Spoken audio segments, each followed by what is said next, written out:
नमस्कार, आप देख रहे हैं हिंदी खबर का डिजिटल प्लेटफॉर्म। आपके साथ मैं हूं चित्रा सिंह। भारत और चीन में बढ़ते तनाव को देखते हुए कैलाश मानसरोवर यात्रा रोक दी गई थी। साल 2020 के बाद से ही यात्रा के दोनों आधिकारिक रूट भारतीयों के लिए बंद हैं। हिंदुओं की मान्यता है कि कैलाश मानसरोवर भगवान शिव और माता पार्वती का निवास स्थान है और भगवान अभी भी वहां निवास करते हैं। इसलिए हर साल भारी संख्या में श्रद्धालु कैलाश मानसरोवर की यात्रा करते हैं। दोनों देश बैठक में बातचीत करने और आदान प्रदान को और बढ़ावा देने और सुविधाजनक बनाने के लिए उचित उपाय करने पर सहमत हुए। इसके अलावा दोनों देशों के बीच सीधी हवाई सेवाएं फिर से शुरू करने पर सैद्धांतिक रूप से सहमति बनी।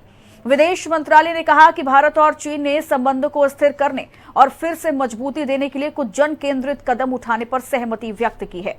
अब आपको बताते हैं कि अगर आप कैलाश मानसरोवर की यात्रा करना चाहते हैं तो आपको कैसे रजिस्ट्रेशन कराना होगा और कितना खर्च आपको करना होगा।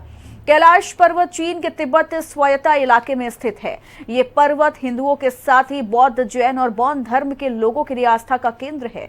हजारों की संख्या में लोग यहाँ पहुंचते हैं। कैलाश मानसरोवर की यात्रा उत्तराखंड, सिक्किम और तिब्बत से होती है। भारत तिब्बत सीमा पुलिस यानी आईटीबीपी इस यात्रा की सुरक्षा की जिम्मेदारी लेती है, तो वही कुमाऊं मंडल विकास निगम यानी केएमवीएन और सिक्किम पर्यटन विकास निगम यानी केपीवीएन कैलाश की यात्रा कर रहे लोगों को सहयोग और सहायता प्रदान करती है। साथ ही Delhi heart and lung institute की ओर से यात्रा पर जाने वाले लोगों का फिटनेस टेस्ट किया जाता है। कैसे करें रजिस्ट्रेशन? कैलाश मानसरोवर यात्रा के लिए आप विदेश मंत्रालय की वेबसाइट पर ऑनलाइन रजिस्ट्रेशन कर सकते हैं। रजिस्ट्रेशन करने के लिए आपको अपने पास पासपोर्ट साइज फोटो, पासपोर्ट का पहला और आखिरी पेज का फोटो, फोन नंबर और ईमेल अपने पास रखना होगा। इस यात्रा को पूरा करने के लिए कम से कम 25 दिन का समय लगता है। इसमें आपका 1.5 लाख से 3 लाख रुपए तक का खर्च आ सकता है। लेकिन ध्यान रखें कि अगर आप अनफिट पाए जाते हैं तो आपकी यात्रा कैंसिल की जा सकती है। यात्रा के लिए फीस और किराया। विदेश मंत्रालय की वेबसाइट के अनुसार यात्रा के लिए सबसे पहले आपको केएमवीएन को 32,000 की फीस देनी होगी, जिसमें यात्रा कंफर्म करने के लिए आपको डिमांड ड्राफ्ट के जरिए 5,000 रुपए का नॉन रिफंडेबल फीस पे करना होगा। बाकी 27,000 रुपए का भुगतान आप दिल्ली आकर कर सकते हैं। इसके बाद 2,400 रुपए का चीनी वीजा शुल्क होगा और फिटनेस टेस्ट के लिए 3,100 रुपए का शुल्क Delhi heart and lung institute को देना होगा। मेडिकल अथॉरिटी के रिक्वेस्ट पर आपको स्ट्रेस इको टेस्ट के लिए 2,500 रुपए का भुगतान भी करना होगा।